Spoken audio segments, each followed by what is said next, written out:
The late afternoon light spilled through my kitchen window, soft and golden, catching the edges of the crystal glasses I'd lined up along the counter. The dining table, rarely used, was dressed in white linen with a centerpiece of fresh lilies and roses I'd splurged on from the florist downtown. Their scent filled the air, subtle but warm, the kind of detail I hoped my mother might notice. In the corner, boxes from the catering company waited to be unpacked. The menu had taken me weeks to finalize each dish chosen for someone specific. Chicken parmesan for Mom, lasagna for Dad, grilled salmon for Haley, steak for Colin. I'd even ordered a triple-layer chocolate cake that cost more than my entire weekly grocery budget. I moved from room to room, straightening chairs, adjusting picture frames, running a cloth over already spotless counters. My little house, modest but tidy, felt almost grand today. It had to. We hadn't all been together in months, and I wanted tonight to be a reminder to them and to myself that we were still a family. The guest list was just us. No friends, no colleagues. I'd never liked big crowds, and my family always said they understood that. A small, private evening meant less noise, more space for real conversation. At least, that's what I told myself. In the quiet, I caught my reflection in the living room mirror. My hair was pulled back neatly, my sweater a deep green that brought out my eyes. Not glamorous, but presentable. I smiled, imagining the warmth of seeing them all walk through the door, the clink of glasses, the sound of laughter I believed would be shared with me, not at my expense. I checked my phone for the delivery confirmation. Everything was on schedule for Saturday afternoon, hours before the 5 p.m.'s arrival time I'd given them. I pictured us around this very table, plates full, wine glasses catching the light, my parents telling stories from when we were kids, my siblings teasing me in the harmless way families do. The image made me pause, a flicker of unease stirring in my chest for reasons I couldn't name. I brushed it aside and went back to arranging the silverware, determined to make every detail perfect. Somewhere, in the back of my mind, I believed that if everything looked right, maybe everything else would be too. It was close to midnight when I finally sat down on the couch, a mug of tea cooling between my hands. The house was quiet, the table still set, the scent of flowers lingering in the air. I opened my laptop intending to check a few work emails before heading to bed. Nothing more. That's when I saw an unread message in my inbox from an address I didn't recognize. The subject line was short, almost plain for Marceline. For a moment, I hovered over the trash icon. Spam. I thought. But there was something about the simplicity of it, the deliberate way my name was typed out. That made me hesitate. My fingers tapped the trackpad, and the email opened. There were only 2 lines. Watch this video and find out how your family really treats you. No greeting, no signature. Just a single video file attached. My pulse quickened. I stared at the attachment, my cursor hovering over the play button. A dozen reasons not to click it ran through my mind viruses. Scams, bad jokes, but curiosity had already taken root. I clicked. The video player opened, the image grainy. Colors muted. It took several seconds for the scene to sharpen, and with each pixel that resolved, an uneasy heaviness settled in my chest. I recognized the kitchen first, bright cabinets and the scuffed wooden table at my sister's apartment. Around it sat my parents, Haley and Colin, wine glasses and beer bottles scattered between them. Their faces were flushed, their voices overlapping in drunken ease. I leaned closer, my hand tightening around the mug until it ached. The sound was low at first, then grew clearer as someone adjusted the camera angle. I could make out my mother's voice, light and casual, just before she took a sip of wine. We only really like Marceline when she sends us money. The words seemed to hang in the air, suspended between the screen and my ears, impossible to pull back. I didn't move, didn't breathe. As my father lifted his bottle in a mock toast and answered her. My father's laugh followed his toast, deep and careless, as if my life had been reduced to a private joke they'd shared 1,000 times before. "Yeah," he said, "the more money she sends, the more we like her." They all laughed loud, unrestrained. The kind of laughter that comes when there's no thought of consequence. Haley leaned back in her chair, wiping at the corners of her eyes. "Oh my God." "You're terrible," she said between giggles. "But seriously, it's so funny watching her try to dress up for things. She has zero taste. She looks pathetic in those outfits she picks out."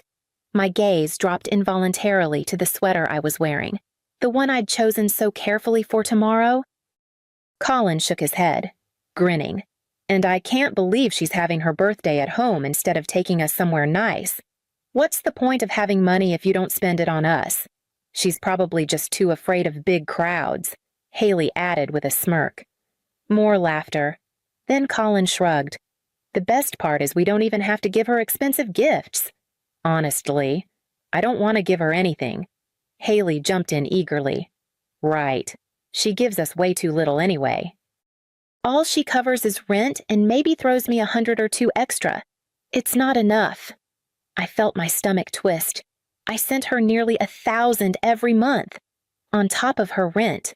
My mother nodded, as though approving a business plan.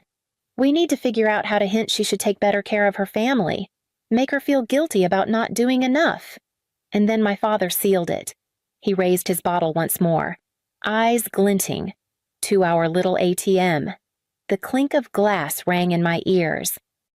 I didn't even realize my hands were shaking until the mug slipped from my grip and hit the rug with a dull thud. I sat frozen, the word echoing again and again, until the video finally ended and the screen went black, leaving only my reflection staring back at me. For a long moment, I just sat there, staring at the blank screen, the word ATM ricocheting inside my head. The ache in my chest was sharp, but it wasn't the familiar, dull hurt I'd learned to live with. This was cleaner, hotter anger that cut through the fog of years. I thought about the teenage shifts at the diner while my friends went to football games, the scholarships I fought for so my parents wouldn't have to pay a cent for my education, the freelance projects I took on instead of going to parties, every rent payment, every emergency transfer, every time I said no to something I wanted because they needed more. And for what? So they could toast to how much they liked me when the checks cleared. Confrontation would give them the stage. Let them twist my reaction into proof that I was overreacting. No silence would be louder. I opened my travel browser and typed one word, Hawaii. Flights left at 4 a.m., the morning of my birthday. Perfect. I booked the most expensive penthouse suite I could find in Honolulu, the kind of place I'd never have allowed myself to even dream about before. Next, I called a locksmith. Tomorrow morning, 8 o'clock. I told him, change every lock. It's urgent. He took down the details without question. Finally. I pulled up the catering invoice. The total $800 flashed on the screen. I called the restaurant, confirmed the order, then changed the delivery address to the downtown homeless shelter. The coordinator on the other end sounded surprised, then grateful. I ended the call and sat back, feeling the faintest trace of something I hadn't felt in years, satisfaction. They'd show up expecting a celebration, but the door would be locked, the food gone, and I'd be thousands of miles away. The plan settled over me like armor, each step a quiet severing of the ties they'd wrapped so tightly around my life. The alarm went off at 2 a.m, though I'd barely slept. My suitcase was already by the door, packed with clothes I'd chosen for no one's approval but my own. I dressed quickly, pulled my hair into a loose knot, and slipped out into the dark. Quiet street.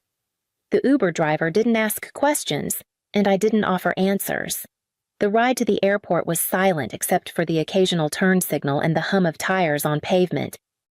By 4 o'clock, I was at the gate, boarding pass in hand, and for the first time in years, I was going somewhere without carrying someone else's weight.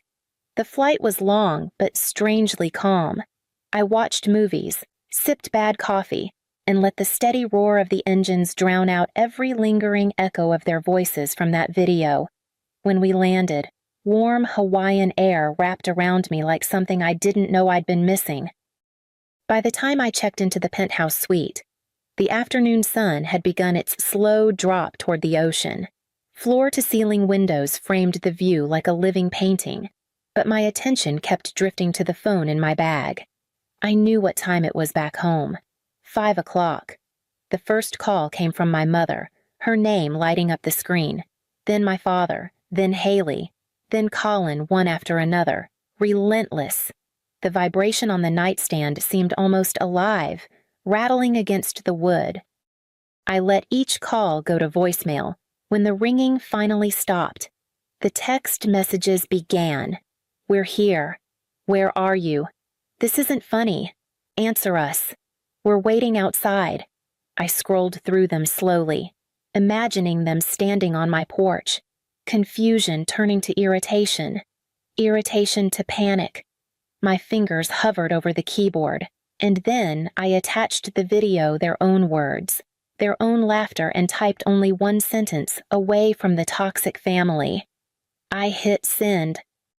For a moment, I watched the little delivered icon appear, knowing the message had landed in all the places that mattered. Then I powered the phone off completely and set it aside. The silence that followed was absolute, and I let it carry me into the next breath as I stepped out onto the balcony, the ocean stretching endlessly before me. The first morning in Honolulu, I woke to the sound of waves instead of my phone buzzing with another request for money. I lay in bed for a long time, just listening, letting the absence of demands sink into my bones. It felt unnatural at first, as if I'd forgotten to do something urgent. I filled my days with everything I used to tell myself I couldn't afford, not because I didn't have the money, but because I didn't believe I was worth spending it on. I ate breakfast on the terrace with the ocean stretching out in front of me, ordered room service just because I felt like it, and wandered through boutiques without checking price tags. By the third day, my skin was warm from the sun. My hair smelled faintly of salt water, and I'd stopped checking the time. I took long walks on the beach, let the waves catch my ankles, and let go of the voice in my head that measured every choice by how it might affect someone else. Evenings were slower.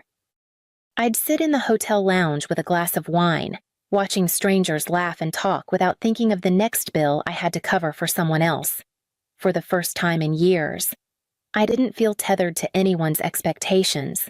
Still, the disbelief lingered.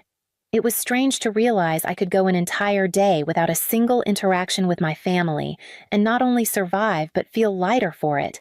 By the 6th day, that strangeness had shifted into something sturdier. The constant hum of guilt that had lived under my skin for decades was quiet. In its place was a calm I didn't know how to name yet, but I knew I wanted to keep it. When I finally powered my phone back on, it was only to see who, if anyone, could still reach me. That was when I saw her message. Back home, I was still unpacking when a message from an unfamiliar number appeared. "Hi, Marceline. It's Elena. Can we meet just the two of us? It's important." I'd always liked Elena Collins' girlfriend, though we'd never been especially close. Something in her tone made me agree without hesitation. We settled on a quiet cafe downtown the next afternoon. She arrived looking more nervous than I'd ever seen her, scanning the room before sliding into the seat across from me. "Thank you for coming," she said, voice low. I nodded, waiting, her hands curled around her coffee cup. "I'm the one who sent you that video." For a second, I just stared at her. "You," she nodded, "that night. I was at Haley's place. I went to the bathroom, and when I came back, they were all talking about you laughing, calling you an ATM, making fun of your clothes. I started recording on my phone because I knew you'd never believe it otherwise." The memory of that grainy footage tightened my chest. Why, anonymously, I didn't want Colin to know, but after you cut them off, I started seeing him for what he really is. He didn't care about you losing contact. He only cared that his rent wasn't being paid anymore. So, I broke up with him. I felt a surge of unexpected gratitude. You didn't have to tell me this. But I'm glad you did. She hesitated before leaning closer. There's something else. They're angry.